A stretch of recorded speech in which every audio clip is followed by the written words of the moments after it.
Joining us live now, the Chief Investment Officer at the Motley Phillips. Scott, a very good morning to you.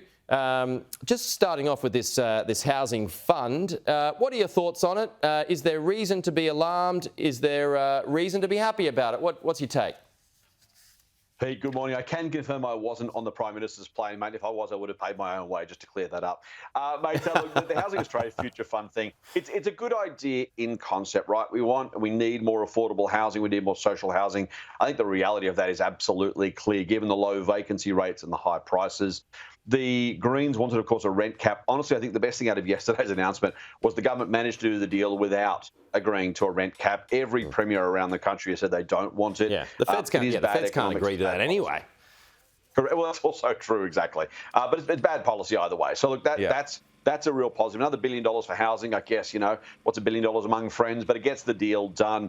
I don't mind the idea of a future fund style investment vehicle either, as you might imagine. The ability to kind of put some money aside and then use income from that regularly over time does make a whole lot of sense, particularly because putting that money to work right now simply wouldn't solve any problems. We don't have the labour force, we don't have the materials, and it would cause incredible wage and price inflation if we were to try and pull that money to work tomorrow. We have bigger issues. We talked about immigration before. We need to kind of put the brake on population growth just for a bit until we allow infrastructure and housing to catch up. So it's the right direction. It's good that they want to move forward. There are going to be physical constraints, quite honestly, more than financial ones, I think. Yeah, it's a gamble, though, isn't it? I mean, the concept of it is that you're using the share market, which sounds smart in theory. Yeah. It's how our super grows, really. But, is it wise to be doing it in this instance?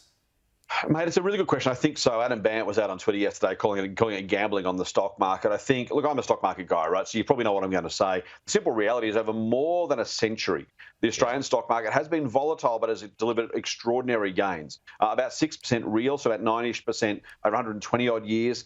Any long-term period you look at, there is massive value creation from investing in productive businesses. As I said, that's my day job, right? So your viewers can take it with a grain of salt. But the simple reality is the data doesn't lie. I think it's a bit of a poor shot from Adam Bant, quite honestly, to try and say it's gambling, B, for people who might be investing, particularly some of his voters who are younger people, and sort of, casting that impression. I think that's a real shame for financial literacy in the country. I wish he'd spend a little bit more time, be a little bit more thoughtful about the political angle of that, rather than just go for the jugular.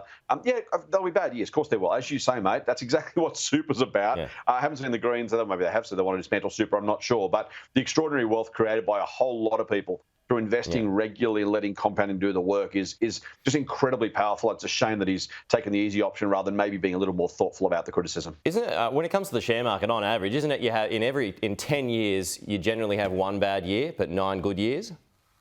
Yeah, look, one really bad year, yeah. On average, about 1 3 years is a negative year. But overall, despite that, the average gain over the last 30 years has been 9%. So you kind of say, hang on, well, if I get 9% per year over 30 years, no, that's right, good. Exactly. So, right, and you have a couple of bad years, it kind of sucks, no one likes it, volatility is never a good thing. But if you can get that sort of return from the share market, again, think about the $10 billion going into that fund.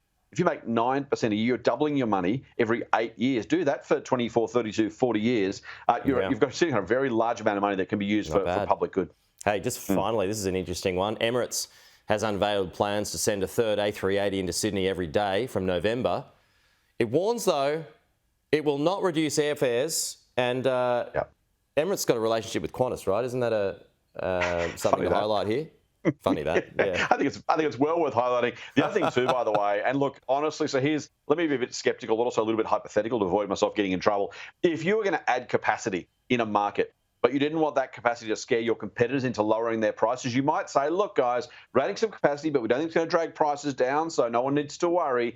It tells a few things. Firstly, it takes some pressure off Qantas in the current environment. It takes some pressure off the government as well. It also flags to your competitors you're not planning to lower prices to compete for market share. Now, there's nothing necessarily illegal or improper about that, so I want to be really careful what I say here. But there's something very clear. Rather than saying, actually, we're going to enter the market with 15 planes, we're going to really try and drive prices down and steal market share, that has a very, very different impact on your competitors, on the market as a whole. The other thing, by the way, mate, we're all continuing to fly. Qantas said only a month or so ago that they don't expect international capacity or international demand, to get back to pre-COVID levels until about this time next year. So adding regular capacity in line with increased demand would actually keep prices roughly where they are. Of course, Emirates could add 2, 3 or 4 planes and really shake things up should it want to. Well, they got newer planes at least, don't they, Emirates? They do, the A380s, yeah, exactly, yeah. yep. Yeah. So, and that's going to be the Qantas challenge over the next couple of years is working out how to replace an ageing fleet without. That's a big challenge. Isn't there a pipeline, $15 billion worth of investments that needs to be made? Yeah, you know, and unfortunately Vanessa Hudson's picked this one up. Yeah, I've got to say, look, she's getting paid pretty well to do her job, so we're not going to be too sorry for her. But Alan Joyce has absolutely screwed every bit of money, every bit of profit out of the airline, and he's entitled to do it. What worries me a little bit is Vanessa Hudson may have to pick up some of those pieces, and we may look back and say, gee, Alan Joyce left at exactly the right time, didn't he? Yeah. Good to see you, Scott. Talk to you soon. You too. Thanks, mate.